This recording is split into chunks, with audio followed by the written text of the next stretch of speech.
Tips with Tony. Tips with Tony. All about nutrition from your favorite dietitian. Everything you need to digest in your mind. Tips with Tony. Tips with Tony. Making you healthier one bite at a time. With Tony. Woo. Hello and welcome to the Tips with Tony podcast. I'm Tony Marinucci, your registered dietitian, helping you get healthy one bite at a time. I'm hoping the audio for you guys is much better because I have these new fancy headphones finally. I'm recording directly into my microphone, so I hope that the audio is better. For so long I was just like, done is better than perfect, but now I'm realizing that I should probably make it easier for you guys because the easier it is for you to hear, the more you're actually going to stay and listen. I know the other day I was trying to watch a live video on Instagram and the connection was poor and I totally just was like, no, I'm out of here. So hoping the sound quality helps you to pay attention and stay tuned in. Anyways, on a lot of my podcasts, it will come up in when I'm talking or interviewing with a client, or not interviewing, even just like interviewing an expert. Personally, I feel like I bring it up a lot, and what I'm talking about is why therapy is so important. I'm always encouraging people to think about therapy and going to it, but I've never done a full episode about why it's important and why you would want to go to therapy and what are the actual benefits to it. So this episode is going to be 5 reasons why you want to get a therapist. And here's what I'll just say right off the bat. Especially when I work with my clients, like the work that we do together goes so much deeper than food. And through conversations that we have together about weight loss and why it's important to them, they often talk about their barriers and what's standing in their way. And these are some pretty popular things, but this doesn't necessarily mean what you're going through or the reasons why you're having difficulty losing weight. It could be the plan itself, but it also could be your mindset. And so a lot of times we uncover things like fear of failure. They have deep-rooted anxiety, history of trauma, or just overwhelming stress and not knowing how to prioritize their self-care and their needs. And so therapy can really, really be helpful with this. So very often I will refer to a therapist so we can discuss these things, but it is out of my scope to actually help them and give them the tools needed to kind of manage those emotions. So I usually refer out. That way they can work through those mental blocks, and then it's easier for them to adhere to whatever nutrition plan that we create together. So I want to first talk about the stigma about therapy. And there's this belief that you need to be on the verge of a breakdown or have a diagnosed mental illness or a quote unquote real reason to get help. But honestly, think about, we want to work out regularly and eat healthy regularly just to keep our body strong. We need to have a place to keep our mind strong. And if you know anything about healthy living, it's a lot of times your mindset is what kind of triggers your behaviors. So we need to that has to kind of be strong. And so there's no reason to keep going to have a place to help you with that. There's nothing to be ashamed of. If it helps you guys to know, and like I said, I'm open about this and I talk about this, but maybe this is the first time you're tuning into the podcast. I go to therapy every week. Now it's virtual because of, everything going on with the coronavirus and COVID, but fortunately there are probably a lot of people that can now, maybe you couldn't find the right fit for a good therapist, but now because everything's online, you have that ability to, work with someone that might be in a different state, depending on how your insurance and all that stuff. But either way, the point being, even maybe someone that was a few towns over that's still in your state that you normally wouldn't travel to because it was just too hard to get there with work, maybe now you can see them virtually. So all that to say, I go to therapy every week. I like to think I'm an emotionally stable person. And I do believe therapy has a lot to do with that and why I'm able to manage my emotions and not let it get to, a place where it's unmanageable. But in general, I don't have any serious kind of medical or medical conditions or anything that would really cause me to quote unquote need a therapist. So I don't know if that helps you, but there's no shame in it regardless, whether you have a mental illness or not, whether you're on your verge of a breakdown or not. it is really helpful to have someone to talk to. And so here's what I want to give you 5 reasons why I go to therapy and why I think you'd benefit from going there too. So reason number 1 is you are going to get a non-biased view. So talking with your friends and your family is great, and all that is fine, but really sometimes they just say what you want to hear, or maybe they know the person that you're talking about or the situation, or they have some biased opinions. Like, for example, if you're talking about wanting to quit your full-time job and do your own business, and they themselves have fear of doing that, or they don't believe that, oh, you're leaving stability to go to the unknown, their own biases can come through that way. And then sometimes too, maybe, you are complaining about maybe a relationship that you're in, and you're talking about this person and negative, and that's the only part they hear. They don't see the other side, and they don't see maybe you're partly responsible for part of that relationship. It takes 2 to tango. So all that to say that a therapist is really going to be the person that kind of shows you all sides, and it's not, they're on your side. They want to make sure you're doing what's best for you, but they're not just going to tell you what you want to hear. They're going to tell you what you need to hear. Okay.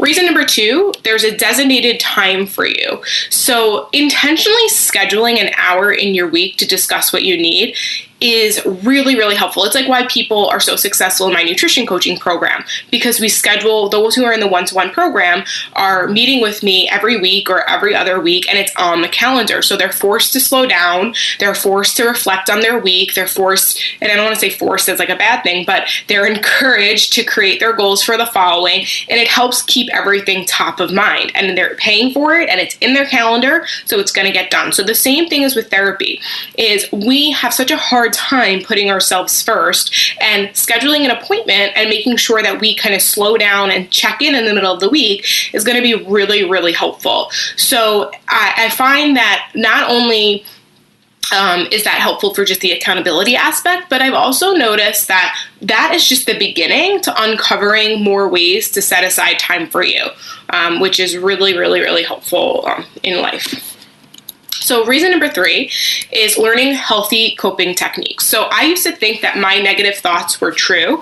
And so therefore, if my mind was telling me, oh, you look so fat today, I'd react to them and feel like, okay, now I have to exercise excessively or like go on a rigid plan.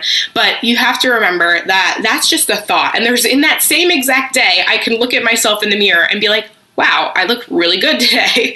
And that's why we can't believe our thoughts. They're just thoughts, and they're going to go there. They're going to flow one way, and they're going to flow the other way.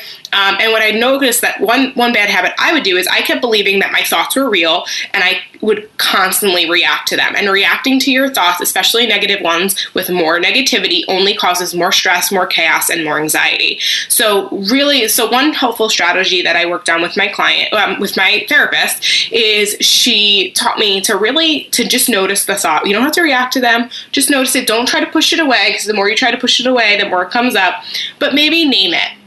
Give it a title. And this is for the ladies. You understand when you get your period, we are like super.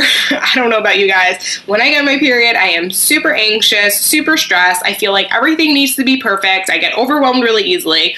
I look at myself in the mirror and I'm like, I don't really like what I see, and then I realize it's my period. So now, whenever that comes up, I usually say something like, "Oh, that's my period head. Hey, period head. Thanks for the reminder. I'll be good in just a couple of days." So it's really helpful for me, because then I'm not reacting to it. And then when things calm down, I feel really confident in being able to do whatever I need to do and stay on track with what I need to do, rather than adding more stress and chaos to my life.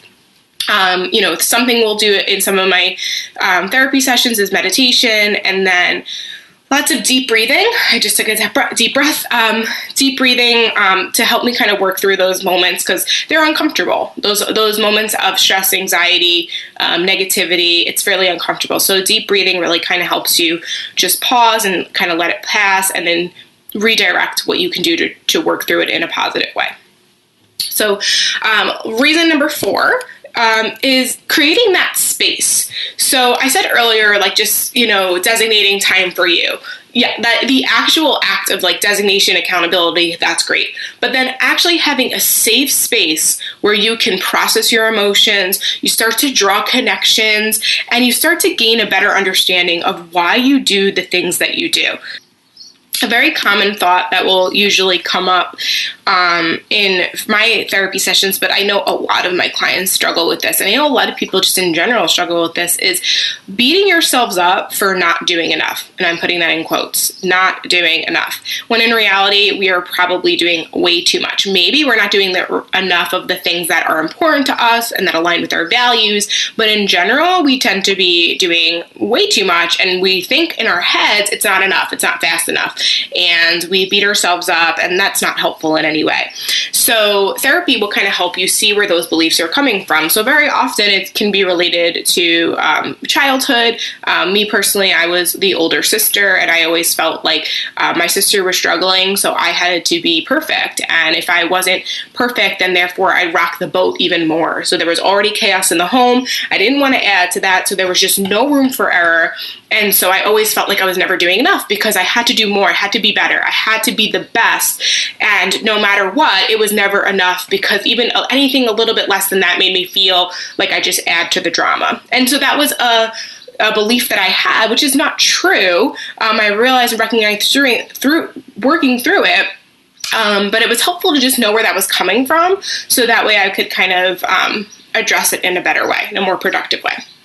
All right, so last but certainly not least, reason number 5. So it's also a wonderful opportunity for you to celebrate your growth and to reflect on your growth. Because if you go to therapy for even just a few months, you'll already start to see that you start noticing yourself handling situations better. You start speaking up for yourself for what you want or what you need more confidently. And you start to watch your life improve. And it's just really, really amazing. And it's a really, really great thing to really see that because you put the work in, and those moments that used to feel really uncomfortable now somewhat don't feel as uncomfortable. It's pretty cool, So, all right. So I want to kind of wrap up. I don't want to take up too much of your time, but I will just say that I understand that the thought of telling a stranger how you feel can be scary. And if it's foreign to you, I totally get it. But think about like the first time you decided to lift weights or go to the gym or, just take a workout class. It felt uncomfortable in the beginning. It was weird. But you did it anyway. And as you did it, you started to get more comfortable, and then you started to like it, and then you started to want to go more, and then you just started to master it. And that's how it is with therapy. So there's ups and downs for sure, but it's definitely helpful to go through those downs with someone. And then even the highs in life, being able to celebrate with someone who really understands, like genuinely understands the work that you did to get there. It's really, really awesome. So anyways, if you got to the end of this episode, chances are you either are already a fan of therapy, or maybe you've been thinking about it, and maybe this was the push you need, and therapy is probably the exact thing you need right now. So what I will say is, if you have insurance, call your insurance company, see what insurance covers therapy for you. There's some apps out there like BetterHelp where you could set something up virtually, and they have a lot of different therapists on there. That might be a good place to start. And then also Psychology Today. It's a really great resource if you're in the US. Just go to Psychology Today and look up, people in your area. That's how I actually found mine. And you might need to shop around a little bit. Like, honestly, it's like working with a personal trainer or a dietitian. Finding that therapist that kind of gets you, that understands you, that's truly going to be helpful for you. It might take a little bit of time, but the fact that you're even open to doing it is so amazing. I am so proud of you. If you have any additional questions, please reach out to me. If you feel like someone kind of needs that little push, like a gentle push to seek therapy, maybe send this episode to them. Please let me know your thoughts. Email me, tipswithtony@gmail.com. Throw this up on your story if it resonated with you in any way. And if you're not already subscribed to the Tips with Tony podcast, please subscribe. It allows other people to find it. And I just want to say thank you guys so much for tuning in. If you have any questions for me, just reach out. As always, this is Tony Marinucci, your registered dietitian, helping you get healthy one bite at a time.